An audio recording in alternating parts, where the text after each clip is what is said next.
రీసెంట్గా AP TET results అయితే రావడం అయితే జరిగిందండి. నేను వచ్చేసి బయాలజీ అండ్ తెలుగు రెండు ఎగ్జామ్ల యొక్క టెట్లు కూడా రాయడం అయితే జరిగిందండి. నాకు రెండిట్లో కూడా ఎన్ని మార్క్స్ వచ్చినాయి అంటే, హాయ్ ఫ్రెండ్స్, అందరికీ నమస్తే అండి. అందరూ బాగున్నారా? అందరూ కూడా టెట్ రిజల్ట్స్ అయితే చూసుకున్నారండి. అయితే నేను ఈ వీడియోలో అయితే ఎంతమంది టెట్కి అప్లై చేశారు, ఎంతమంది క్వాలిఫై అయ్యారు, నెక్స్ట్ ఏంటంటే బయాలజీ అండ్ తెలుగు నాకు ఎన్ని యాడ్ స్కోర్ అయినాయి, ఇవన్నీ కూడా మీకు డీటెయిల్గా ఈ వీడియోలో అయితే చెప్తానండి.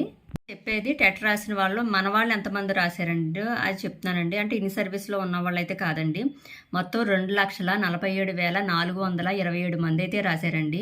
ఇందులో క్వాలిఫై అయిన వాళ్ళు ఎంతమంది అంటే 57,560 మంది అయితే క్వాలిఫై అయ్యారండి. 39.27% అయితే క్వాలిఫై అవ్వడం అయితే జరిగింది. సర్వీస్లో ఉన్న వాళ్ళు ఎంతమంది రాశారంటే 31,886 మంది అయితే రాశారండి. క్వాలిఫై అయిన వాళ్ళు వచ్చేసి 15,139 మంది అయితే వీళ్ళు క్వాలిఫై అయ్యారండి. ఇన్ సర్వీస్లో ఉన్న వాళ్ళు పర్సంటేజ్ వచ్చేసి 47.82% అండి. క్వాలిఫై అయిన వాళ్ళలో ఇన్ సర్వీస్లో ఉన్న వాళ్ళే ఎక్కువ మంది అయితే క్వాలిఫై అయ్యారండి. ఎందుకంటే మన వాళ్ళకంటే కూడాని బయాలజీ అయితే 19వ తారీఖు ఆఫ్టర్నూన్ సెక్షన్ అయితే రాయడం అయితే జరిగిందండి.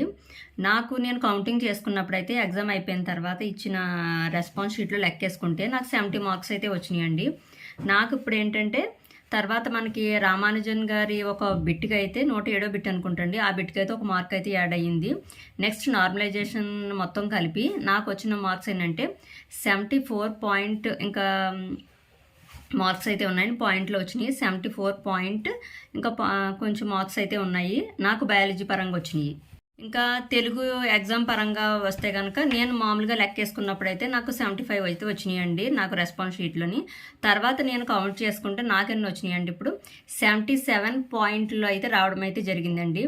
ఇక్కడ ఏంటంటే నేను ఆల్రెడీ క్వాలిఫై అయినా, ఇప్పుడు ఏంటంటే నేను స్కోరింగ్ కోసం అయితే రాశానండి. కానీ ఈసారి పేపర్ అయితే చాలా టఫ్గా ఇచ్చారన్న విషయం అందరికీ తెలిసిన విషయమే. కానీ 2 పేపర్లో నేను 70+ దాకా వచ్చానంటే నేను పర్వాలేదు అనే అనుకుంటున్నానండి. అంటే డిఎస్సికి పర్వాలేదు, పోటీ పడొచ్చు అని అనుకుంటున్నాను. ఎందుకంటే ఒక పేపర్ ప్రిపేర్ అవ్వడమే కష్టం, అలాంటిది నేను 2 పేపర్లు అయితే ప్రిపేర్ అయ్యానండి. బయాలజీ అండ్ తెలుగు 2 ప్రిపేర్ అయ్యాను. 2 కూడా నాకు 70+లోనే వచ్చినాయి.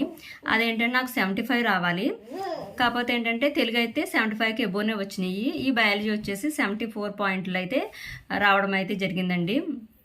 ఇంకా మీలో ఎంతమంది అయితే మేము చూసుకున్నాము, మాకు ఇన్ని స్కోర్ అయితే యాడ్ అయినాయి అని మన కామెంట్ బాక్స్లో అయితే కామెంట్ చేసింది. ఇందులో అయితే దాపరకం అయితే ఏమీ లేదండి. నాకు ఎన్ని మార్క్స్ వచ్చినాయి అన్నీ కూడా మీకు అయితే చెప్పేశాను. వీడియోస్కి అయితే చాలామంది అయితే కామెంట్ పెట్టారు, మేడం మీరు చూసుకున్నారా, మీకు ఎన్ని మార్క్స్ వచ్చినాయి అని అయితే చాలామంది అయితే కామెంట్ చేశారండి. సో నేనైతే ఈ వీడియో ద్వారా మీకు అయితే క్లారిటీ అయితే ఇచ్చేసాను నాకు ఎన్ని మార్క్స్ వచ్చినాయి అనేసి. అయితే ఇంకా డిఎస్సికి అయితే ప్రిపేర్ అవ్వాలండి. నేను ఒక్కటే అనుకున్నానండి, ఏంటంటే ఈసారి టెట్ స్కోర్ పెంచుకుని, నాకు లాస్ట్ డిఎస్సికి టెట్ స్కోర్ తక్కువగా ఉంది కదా, ఈసారి స్కోర్ చేసుకుంటే బాగుంటుంది, డిఎస్సిలో జాబ్ సాధించవచ్చు అనుకున్నాను. బట్ ఏంటంటే కష్టంగా ఇవ్వడం వల్ల నేనైతే స్కోర్ చేసుకోలేకపోయాను. ఉన్న మార్క్స్ కంటే కూడా ఇంకా డౌన్ అయిపోయినాయండి. ఆల్రెడీ నేను ఇంతకు ముందు వీడియోలో కూడా మీకు అయితే ఒక మాట అయితే చెప్పానండి. నేను గ్రంథాలయానికి వెళ్ళినప్పుడు జాబ్ సాధించిన వాళ్ళతో అయితే మాట్లాడడం అయితే జరిగింది. వాళ్ళు చెప్పింది ఏంటంటే మీరు లేడీస్ కదండి, టెట్ 100+ చేస్తే మీకు ఖచ్చితంగా జాబ్ వస్తుందని అయితే చెప్పడం అయితే జరిగింది. సో నేను అది దృష్టిలో పెట్టుకుని ఇప్పుడు టెట్కి అయితే అప్లై చేశానండి. కానీ నేను అనుకున్నది ఒకటి, అక్కడ అవ్వింది ఒకటి అన్నట్టు అయితే అయిపోయిందండి.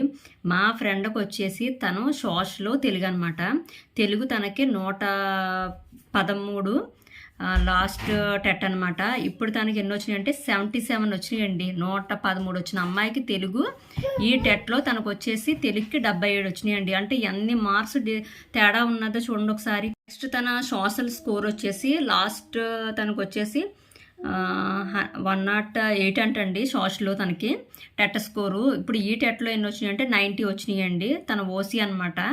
అంటే 108కి 90కి ఎంత తేడా ఉందో చూడండి. అంటే 100+ చేసిన వాళ్ళకు కూడా ఇప్పుడు 100 క్రాస్ చేయలేకపోయారనమాట. అంటే పేపర్ అంతా కష్టంగా ఉంది. సో మీలో ఎంతమందికి ఎన్నెన్ని మార్క్స్ మీకు వచ్చినాయి, ఏ షిఫ్ట్ రాశారు, మీకు ఎన్ని స్కోర్ యాడ్ అయినాయి నార్మలైజేషన్లో అని చెప్పేసి మన కామెంట్ బాక్స్లో కామెంట్ చేయడం మట్టుకు మర్చిపోకండి ఫ్రెండ్స్. ఈ వీడియో నచ్చితే కనుక వీడియోకి అయితే లైక్ చేయడం మట్టుకు మర్చిపోకండి. అలాగే మనందరం కలిపి డిఎస్సికి కష్టపడి జాబ్ అయితే సాధిద్దామండి. అలాగే మన ఛానల్ కొత్తగా చూస్తే కనుక సబ్స్క్రైబ్ చేసుకోవడం మట్టుకు మర్చిపోకండి. ఓకేనా ఫ్రెండ్స్, బాయ్ ఫ్రెండ్స్.